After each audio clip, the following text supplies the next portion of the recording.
Welcome to a conversation with a community leader sponsored by Leadership Kitsap. My name is Katie Walters. I am a Kitsap County Commissioner and former Executive Director of Leadership Kitsap, and your host for today's special episode. Since 2019, Cary Bozeman, former mayor of both Bellevue and Bremerton and current Port of Bremerton Commissioner, has been your host. Today marks Cary's 49th and final episode. For this special occasion, we decided to turn the tables a bit, and I am thrilled to interview him. Cary has over 50 years in public service and was recently honored with the naming of Cary Bozeman Plaza, overlooking Sinclair Inlet at the Marina Square development in downtown Bremerton. Welcome, Cary. Thank you, Katie. This has been 4 years. I remember when we first talked about doing this show, so it's an honor to have you interview me. Thank you. Thank you for being here. No hard questions, though. Come on. No hard questions. And I think one of the side benefits of these conversations has really been that our audience has gotten to know you a little bit. Mm-hmm. But for those that don't know, can you share a little bit about your background and what brought you to the Pacific Northwest? Well, thanks. Yeah. I'm born in Texas. I was an orphan kid. My parents left us, my brother and sister and I, in an orphanage in New Orleans when I was 6 years old. We were taken in by an aunt and uncle, the Bozemans, about that time. And it ended up moving around a lot. Mr. Bozeman worked for the federal government, and we lived in Mexico. Anyway, I lived in 13 different towns before they came home one day and said, we're being transferred to this place called Seattle, Washington. And so they threw us all in the back of the car, and we drove up here, and I ended up going to Hamilton Junior High and Lincoln High School. And my junior year, the Bozemans got transferred again. And I said, well, I'm not going. So they put us, I was able to get into foster care because they had never adopted us, and lived my last couple of high school years in foster care, and hung out at the Boys and Girls Club on Wallingford, and that's ended up working 30 years for the Boys and Girls Club. So that's kind of how I started. And I know you went to University of Washington. So. I did. I graduated from university. I worked my way through school. Took me 8 years, but got through school. Got a degree in education. Was going to teach, and then had been working nights at the Bellevue Boys Club in those days. Right. And this is a long time ago. And they offered me a job being the director of the club. And so rather than take my teaching contract, which I was offered, I said, I like working for nonprofits, and so I stayed there 28 years.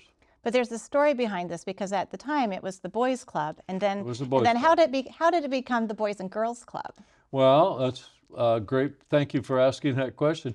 My third year as the director of the Boys Club in Bellevue, a couple of the staff members and I started talking about, this was before Title IX. It was before there were girls organized sports. It was before there were girls high school sports.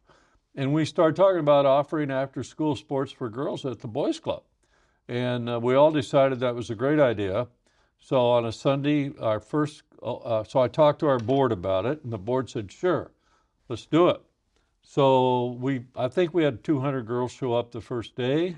We started the first girls soccer league in the state of Washington. And it just went from there. And to make a long story short, we started getting calls from around the country from other boys clubs that said, how are you doing this? Do you have a girl shower? Do you have restrooms? Do you have women on the staff? All this kind of stuff. And we said, we're working on all that. We're making it work. And 12 years later, 13 years later, it became a movement. The Boys Club of America renamed themselves the Boys and Girls Club of America, and we were the first club, and I'm very proud of that. So from that, then, how did you decide to run for public office? I was a strong advocate. I lived in Bellevue and was a strong advocate for more ball fields and play fields and parks. I've always been a park advocate. And I used to go down to city council meetings and kind of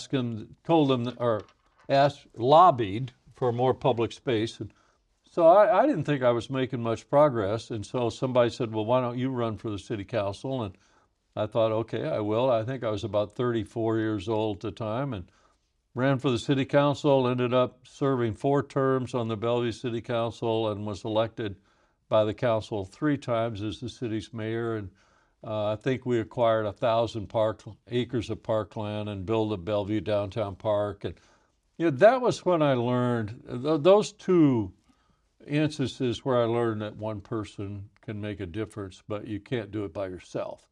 You have to be able to rally partners and people around you. It's okay to have an idea, but if other people don't join you in that idea, you're not going to make progress. So that was when I learned that, that I had some leadership skills, and if to exercise them, I had to have a vision and a plan, and I had people that were rally with me. And I learned a lot of good lessons about creating. And I began to believe my job was to create positive change. I don't believe there's a status quo. I don't think it exists. We see it now with global warming. We see it in all phases of our community that things don't stand still. They either get worse in some ways, like global warming, or they get better because you create change. And that was a lesson I learned a long time ago. And I still practice it every day in my health and my relationship with my wife and my children. And every day I try to create some change. And you brought that vision with you to Bremerton. So how did you get from Bellevue to Bremerton? Well, after 29 years I was CEO of the King County Boys and Girls Clubs, and we had 10 community centers and 200 employees. It was a large nonprofit. And after 30 years, I was ready to retire. But, I wasn't that old at the time, and I thought, so I took a sabbatical. And I was doing some consulting work and living in Seattle at the time. I'd moved to Seattle. And someone called me and said, I know you're doing some consulting work. Would you like to help the Olympic College start a foundation? And I said, yeah, that sounds like a great idea. So I'd hardly ever been to Bremerton. And I came over to the college, and long story short, they interviewed me, and it was a teeny little job. It was $20,000 a year contract. And Doug Berger was the president of the board at the time, and he said, well, Cary, you're way overqualified for this, for what we're paying, but how long would you stay? And I said, Doug, I really like what I see here. I'll stay 5 years and get this thing off the ground. So I stayed 6 and became involved in the community. And about that time, Bremerton was really going through a really difficult time. All the retail had moved to Silverdale. Penny's had closed, even had a little Nordstrom store that had closed, Sears had closed, and the city kind of seemed to me had lost their way. And I thought, there's a challenge I'd like to take on, because I had a vision that downtown Bremerton could become a more, rather than a retail center, but an urban neighborhood where people lived and supported small businesses and those kind of things. And that was kind of my vision, that we would become the urban center, the urban neighborhood of Kitsap County, kind of like Belltown or kind of like Brooklyn or something like that, so our asset that we had was the waterfront. And there were parking cars on the waterfront when I became mayor, and I said, well, we're going to buy all this property, and we're going to work with developers and to build some, places for people to live. And we needed a place we needed to do a couple things, because private investment was hard to find, so I thought government had to go first. Okay. So we built the Norm Dick Center, which we condominiumized. It had never been done in the country before. We got 6 other government agencies to sign 25-year leases and come in with us. So we built a $56 million government center, and that got us going. And then we built the conference center, and then the private sector said, okay, we're with you. So that's how we started the transformation of downtown. And I'm really proud of it now. I was going to say, it must be so amazing for you to see what exists now from Well, we parking were, lots before. we were a poor city, and in 8 years, we raised over $500 million for projects, privately, publicly. We had 2 great supporters. One was Frank Chop, who was the Speaker of the House, who was born in Bremerton. His dad worked at the shipyard, and Frank helped us find a lot of funding.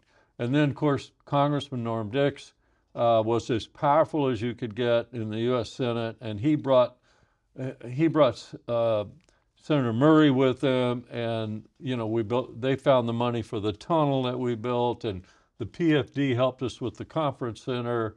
and the Fountain Park was built with federal money, and so was the Memorial Plaza. The city of Bremerton didn't spend a dime on any of those projects. Well, and it's just really transformed the community. It did. And it didn't, it was 7, 8 years. It didn't take that long. It was something a lot of people worked really hard because they believed in it, and they wanted to support it, and it takes a village, right? Well, we had a village going, people that believed in it. So it was fun. It was maybe the best 8 years of my life, being the mayor of Bremerton. So you have always been one of the favored speakers of Leadership Kitsap, and I remember when I went through the program, you speaking. And so, in your experience, what can you share that are really the key qualities that make an effective community leader, and how do you cultivate that? Well, in the first place, there's nothing more important than leadership.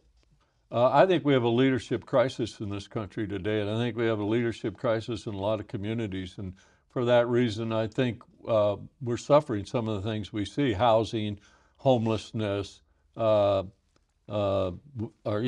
weather issues. Because I really think we have a leadership crisis. It's hard to look and find people that you think are really courageous leaders that are making good decisions, and there's a couple reasons for that. One is most elected officials, there's no term limits. Most elected officials have one absolute goal, which is to remain an elected official. And so they tend not to take risks. They tend to stay in the middle for a couple reasons. One is social media.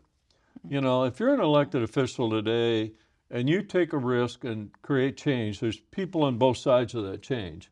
Well, if the people that are against you get on social media, all of a sudden your phone blows up and there's 300 people that are challenging you and say, we're going to take you out of office. So it's harder to be a leader today. It's harder to take risks today, but that's what we need.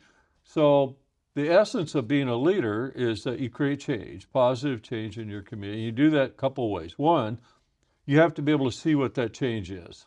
I mean, I can walk in a community and kind of look around, and it's funny, I've always kind of had this instinct about, okay, here's 2 or 3 things we should probably do. Right? Have that vision. Have that vision. And it could be a small vision. Change can be a small thing. You don't have to have this grandiose thing. It can be one at a time. And the second thing is you have to have a plan. How are you going to get this done? Well, vision's a great thing, but if you don't have a plan, then you're not going to be able to get other people to help you. But if you have, I had a guy walk in my office once when I was mayor. He said, "Mayor, I've got this idea for a skating rink." And I've always loved the idea of a skating rink, And he had this vision that we should have a skating rink in Bremerton. So I said, well, show me your plan. How are you going to do it? And he brings out this notebook that spelled out how he was going to get this done. So I said, great. So we needed funding. So I said, why don't you contact Joanne Hazelwood at the Hazelwoods, because I know Joanne's always talked about skating for her kids, her grandkids. And he met with Joanne Hazelwood, and they wanted to help him, and they helped him, and we leased them the land, and we have a skating rink in Bremerton now. And that's how it happens. So you have to have this vision, then you have to have partners, people who join you on the rope, right? We're all going to pull this rope together. It's like the conference center. We thought we needed a conference center in Bremerton. So we went to the PFD, Public Facilities District. They gave us $8 million. The city council voted to support the parking for it, and yada, yada, yada. And we have a conference center now. So leadership is about, A, having an idea about what you want to change, and B, having other people share in that excitement about that change, and C, putting your plan together. And then the final component is having such a passion for wanting to get it done that you don't quit until it's done.